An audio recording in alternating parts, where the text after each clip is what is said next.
안녕하십니까. 건국대학교 병원 안과 조윤혜입니다. 이렇게 화창한 봄날 저희 강연회를 찾아주셔서 진심으로 감사드립니다.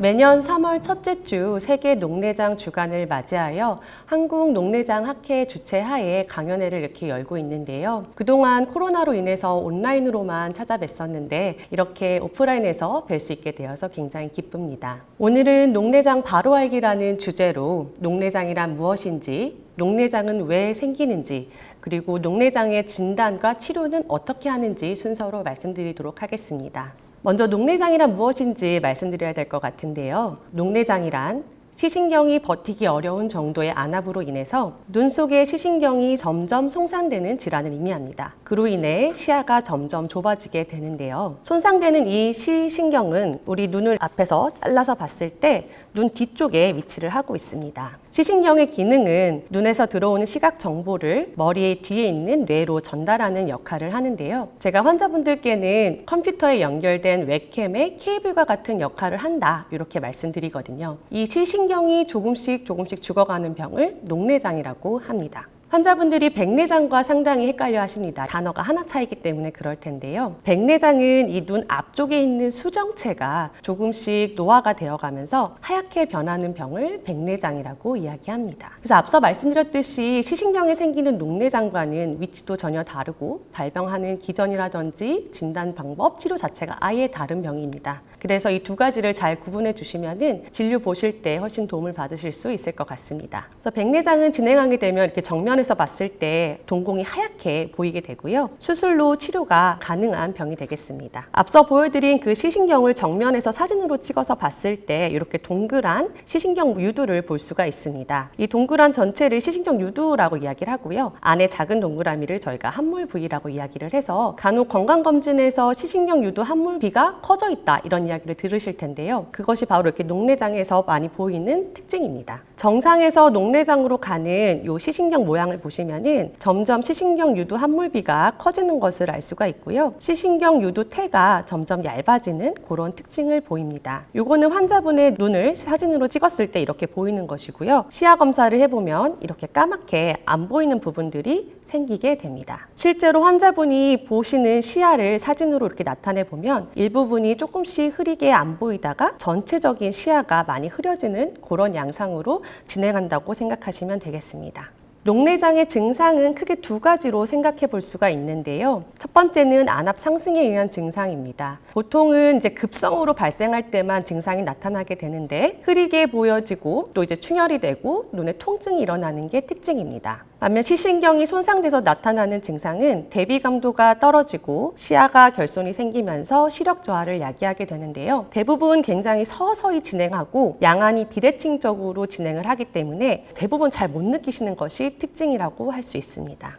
대비감도 저하라는 것은 이렇게 경계 부위가 좀 흐리게 잘 안 보이는 것을 의미하는데요. 그래서 진행된 녹내장 환자분들은 계단을 내려갈 때 조심하시라고 꼭 말씀을 드리고, 이렇게 김이나 단무지 같이 색깔이 비슷한 그런 물체들을 구분하는 그 능력이 조금씩 떨어지게 됩니다. 이렇게 대비감도가 서서히 저하되다가 시야 결손까지 오게 되는데요. 시야 결손이 생기면 특정 부위에 좀 약간 블러 처리한 것처럼 뿌옇게 안 보이는 증상이 생기게 됩니다. 그렇다면 이런 녹내장은 왜 생기게 되는 걸까요? 앞에서 말씀드렸듯이 시신경이 버티기 어려운 정도의 안압 때문에 이렇게 시신경이 손상되는 것입니다. 안압이라는 것은 말 그대로 눈 안에 압력을 의미하게 됩니다. 안압이 올라가게 되면 아무래도 시신경으로 가는 스트레스가 훨씬 더 커지기 때문에 정상안과 녹내장 안에 시신경을 단면 촬영했을 때 이 시신경 유두가 아래쪽으로 깊게 들어가는 그런 모습을 볼 수가 있습니다. 따라서 이 안압을 낮춰주는 것이 녹내장 치료의 핵심이 되겠습니다. 안압을 결정하는 요인은 눈 안에 방수라는 물이 있는데요. 계속 일정량이 생성되고 빠져나가기를 반복하고 있습니다. 이 방수의 생성과 유출로 안압이 결정이 되는데요. 방수는 이 홍채 뒤에 있는 모양체에서 생성이 돼서 홍채와 수정체 사이를 지나 전방을 지나 이렇게 섬유주라고 하는 특정 위치로 해서 물이 나가게 됩니다. 이 섬유주에 의해서 물이 나가게 되는데 유출이 충분치 않게 되면은 안압이 올라가게 되는데요. 이렇게 섬유주가 열려 있음에도 불구하고 안압이 올라가는 경우는 개방각, 어떤 이유에 의해서 안에서 이렇게 주변부 조직이 달라붙어서 막히는 경우는 폐쇄각이라고 이야기를 합니다. 제가 환자분들께는 하수구에 뭔가 이렇게 가득 차서 하수구가 잘 안 내려가는 그런 것을 개방각 녹내장에 비유해서 설명드리고요. 그 하수구 옆에 다른 물체가 뭔가를 막고 있다. 이럴 때는 폐쇄각에 해당한다. 이런 식으로 설명을 드립니다. 높은 안압이라고 하는 것은 시신경 유두와 주변 조직의 상태에 따라서 결정이 되는데요. 사람마다 그 높은 안압의 기준이 다릅니다. 이것은 상대적인 개념인데요. 녹내장이 없는 정상 안에서는 10에서 20 정도가 정상 안압이라고 이야기를 하는데, 만약 시신경이 건강하고 강한 눈이라면 안압이 높아도 크게 문제가 없지만 약한 눈이라면은 안압이 낮은 경우에도 시신경이 손상되게 됩니다. 제가 이제 안압과 시신경을 창과 방패에 비유해서 많이 설명을 드립니다. 그래서 아주 강한 공격이 들어오더라도 튼튼한 방패가 있다면 안전하겠죠. 그래서 안압이 높더라도 시신경이 건강하고 튼튼하면 녹내장이 발생하지 않지만, 시신경이 굉장히 얇고 약하다면 작은 공격에도 쉽게 손상받게 되는 것이 그런 원리입니다. 그래서 환자분들이 안압이 정상 범위라도 녹내장이 생기는지 많이 물어보시는데요. 물론 생길 수 있습니다. 그래서 한국에서 제일 흔한 녹내장이 정상 안압 녹내장이고요. 정상 범주라고 하는 그 안압이 녹내장이 없는 정상 환자들을 대상으로 했다는 것을 항상 염두에 둬야 합니다. 또 안압이 정상 범주인데 안압을 또 낮춰야 되냐? 이런 질문도 굉장히 많이 하십니다. 녹내장이 생긴 사람은 그만큼 다른 사람보다 상대적으로 시신경이 약한 것을 뜻하기 때문에 안압을 낮춰줘야 되고요. 따라서 다른 사람들보다 더 열심히 안압을 낮춰야 된다고 말씀드립니다. 다른 안압 이외의 요인은 부가적인 역할을 하기 때문에 안압을 낮추는 것이 핵심이 되겠습니다. 그렇다면 안압 외에 다른 위험 요인들은 어떤 것이 있을까요? 그 중에 하나가 고도근시인데요. 근시는 이렇게 정시 안에 눈이 앞뒤로 많이 길어지는 경우에 고도근시라고 설명을 드립니다. 눈이 앞뒤로 많이 길어지는 만큼 뒤에 있는 조직들도 많이 약해질 수밖에 없습니다. 정시안과 고도근시안을 이렇게 비교해서 보면은 시신경도 굉장히 많이 옆으로 이렇게 누워져 있고 약한 것을 알 수가 있고요. 안축장이 많이 길다 보니까 뒤에 있는 조직이 많이 약하겠구나라는 것을 생각해 볼 수가 있습니다. 하지만 안구가 성장하는 시기가 대략 10대 후반까지이기 때문에 그때까지는 좀 진행을 하다가 조금씩 진행하는 속도가 늦다는 그런 보고들이 있습니다. 그 외에도 나이, 그리고 녹내장 가족력, 혈액순환 장애, 고혈압, 당뇨 등이 녹내장의 다른 위험 요인들이 됩니다. 하지만 고도근시, 나이, 가족력, 혈액순환 장애 등등은 직접 우리가 이것을 어떻게 조작할 수 없는 그런 팩터이기 때문에 안압이 가장 중요한 요소라고 볼 수 있겠습니다. 또한 최근에는 이제 젊은 녹내장 환자분들이 꾸준히 늘고 있는데요. 40대 미만 환자들이 점점 많이 늘고 있는 추세입니다. 보통 나이가 들면서 생기는 질환이지만 충분히 젊은 환자들도 많이 있습니다. 그래서 고도근시가 있거나 가족력이 있거나 고혈압, 당뇨 등의 다른 위험 요인이 있는 분들은 절대 안심하지 마시고 녹내장 정기 검진을 꼭 받아보시는 것이 중요하겠습니다. 다음으로 녹내장은 어떻게 진단하는지에 대해 말씀드리겠습니다. 앞서 녹내장 증상에 대해 설명드렸었는데요. 안압이 갑자기 높아지면 눈이 흐리게 보이고 충혈이 생기고 통증이 발생할 수 있다고 말씀드렸는데, 반대로 흐리게 보이고 충혈이 생기고 통증이 있다고 해서 다 안압이 높은 것은 아닙니다. 또한 시신경이 약해지면 대비감도가 떨어지고 시야와 시력에 이상이 생기지만, 반대로 대비감도가 떨어지고 시야가 안 좋아지고 시력이 떨어진다고 해서 반드시 시신경이 약한 소견은 아닙니다.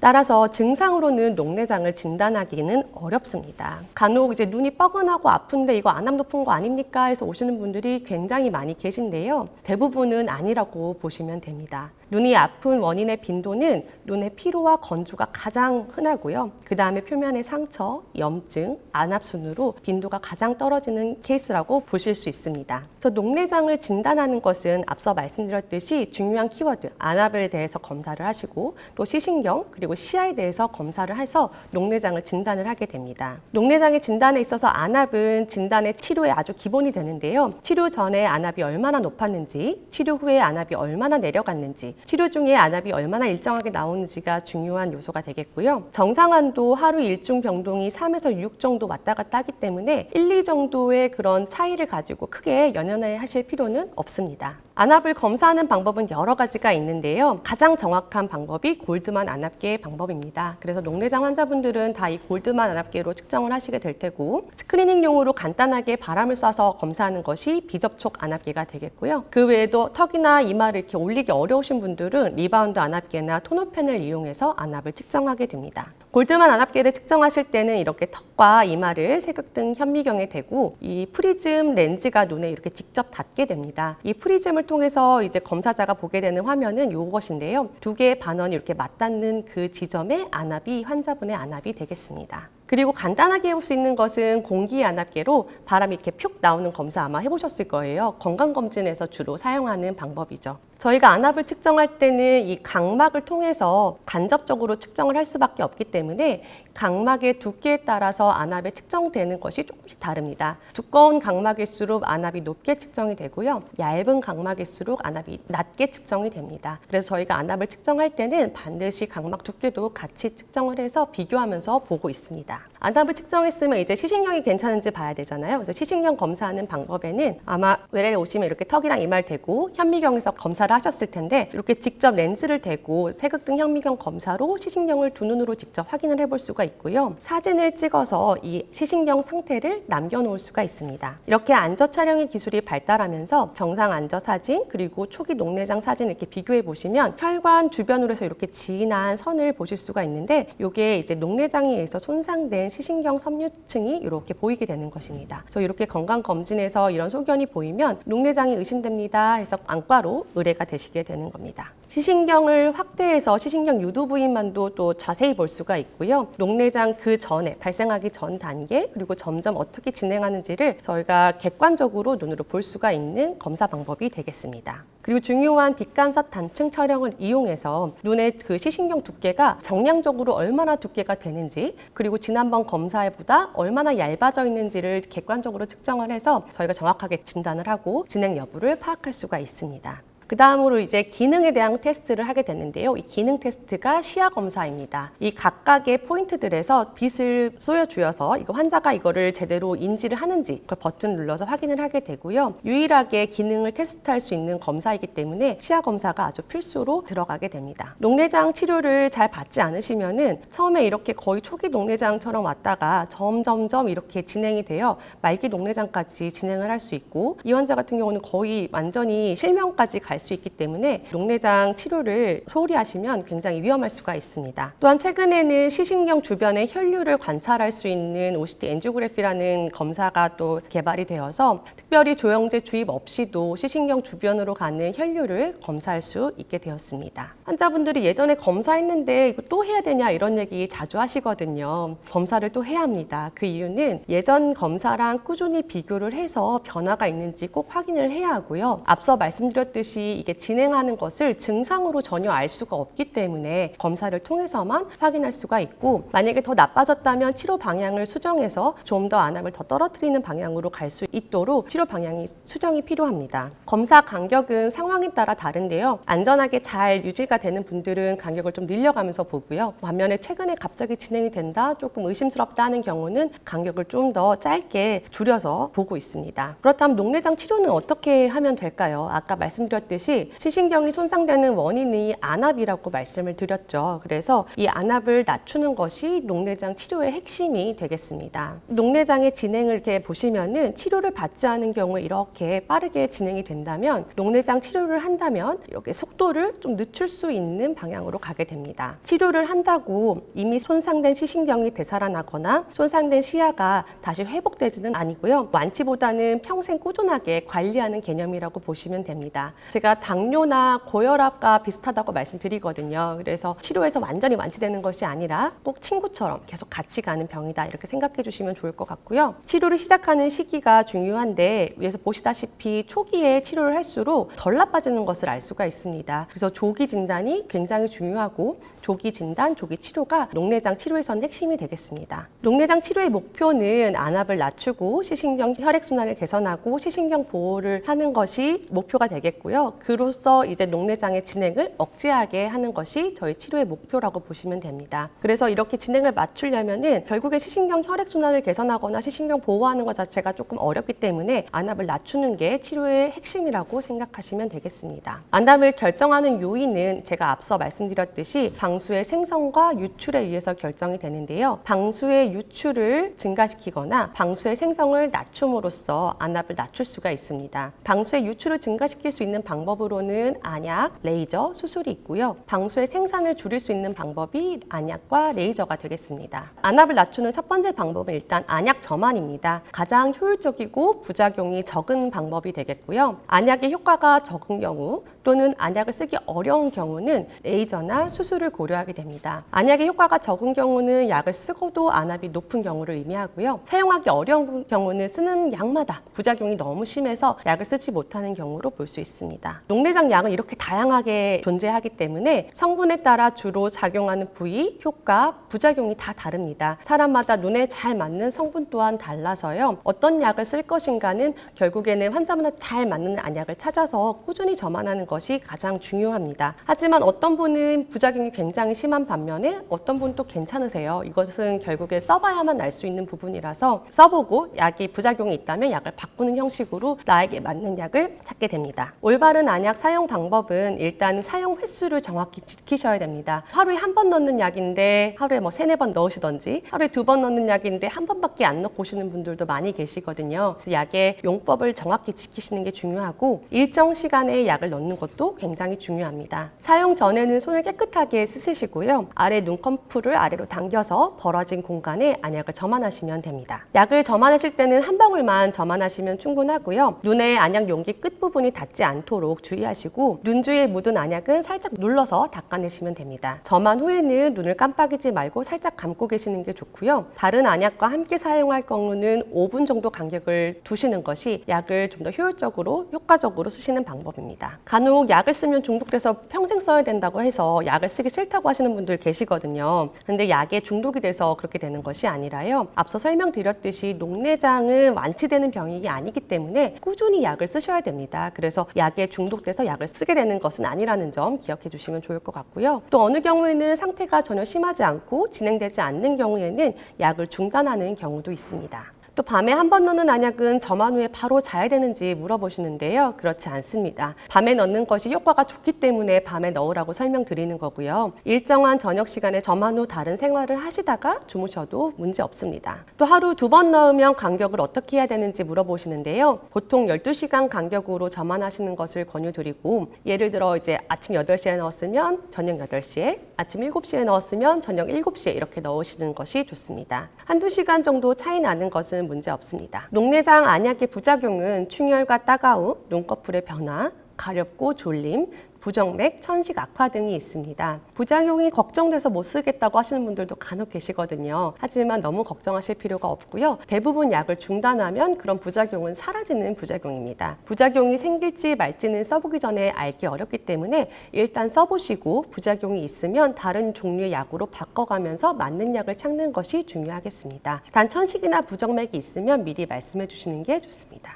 이렇게 약으로 써도 충분치 않는 경우에는 레이저나 수술을 하게 됩니다. 레이저 치료는 폐쇄각 녹내장 환자에서 레이저 홍채 절개술을 해서 홍채 구멍을 만들어 전방과 후방의 공간을 하나로 연결해주는 치료를 하게 되고요. 개방각 녹내장 환자분들 같은 경우는 레이저 섬유주 성형술이라고 해서 섬유주로 방수가 더 잘 나가게 하는 그런 레이저를 하기도 합니다. 대부분 약에 잘 안 됐거나 쓰기 어려울 때 시행을 하게 됩니다. 환자분들이 녹내장도 수술이 되나요? 수술 안 된다고 들었는데 해서 또 많이 오시거든요. 녹내장도 수술이 가능합니다. 단 목적이 약물 치료와 동일하기 때문에 약물 치료를 먼저 하고 그래도 안 되는 경우에 수술로 넘어가게 되고요. 수술 후에도 약물 치료를 지속해야 되는 경우가 많고 평생 수술 받을 수 있는 횟수에는 제한이 있기 때문에 약물 치료가 우선되고 있습니다. 녹내장 수술의 적응증은 약이나 레이저로 안압 조절이 되지 않을 때, 안약을 쓸 수 없을 때 적응증이 되고요. 종류는 섬유주 절제술, 방수 유출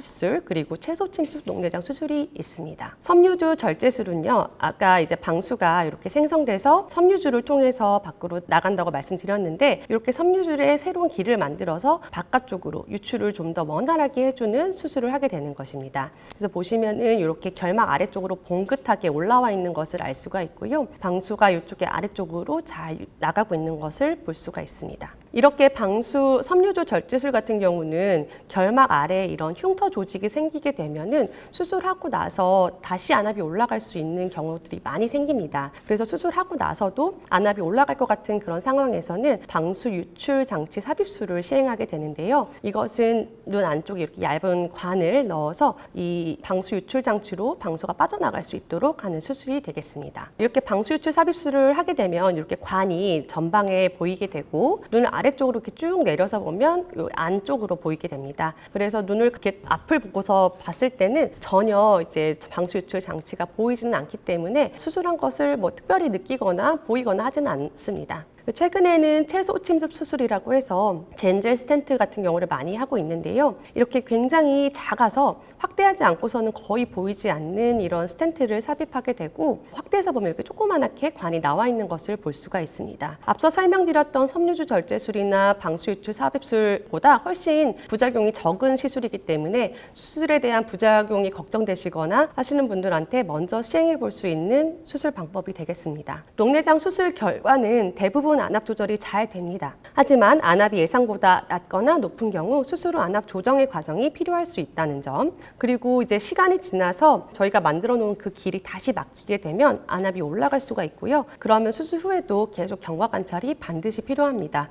수술하고 끝이 아니라 정기적으로 반드시 경과를 보러 오시는 것이 중요합니다. 녹내장 수술의 특징은 계획했던 대로 안압이 정확히 맞추기는 어렵습니다. 그래서 안압이 너무 낮거나 수술 후에 안압이 너무 높으면 이거를 조정하는 과정이 좀 필요하고요. 수술 후에 방수가 지나가는 길이 막힐 수 있어서 다시 막히게 되면은 다시 손을 봐야 되는 그런 경우도 많이 생깁니다. 녹내장 수술을 받는다고 해서 시력이 좋아지는 건 아니거든요. 오히려 시력이 좀 떨어질 수 있다는 것이 특징이고요. 수술을 받는다고 녹내장이 완치되는 것이 아니기 때문에 수술을 잘 되더라도 안심할 수 있는 것은 아닙니다. 하지만 약으로 조절이 안 될 때는 수술이 가장 확실한 방법이고요. 장기적으로는 시력 예후를 개선시킬 수 있는 것은 분명합니다. 그래서 환자분들이 내가 앞으로 녹내장으로 실명될 확률이 얼마나 됩니까? 이런 거 질문 많이 하시는데요. 앞으로의 일을 정확히 예측하기는 좀 어렵습니다. 녹내장으로 실명되는 경우는 대부분 녹내장 종류가 진행이 빠른 녹내장이 있거든요. 그래서 좀 안 좋은 그런 녹내장의 형태인 경우, 또는 처음 진단 당시에 너무 심하게 진행된 상태로 오신 경우, 즉 늦게 발견된 경우, 셋째로는 진단 후에 치료를 제대로 안 하고 안 오시는 경우, 이런 경우에는 실명으로 가는 경우가 대부분 많고요. 진행 종류가 빠른 종류가 아니고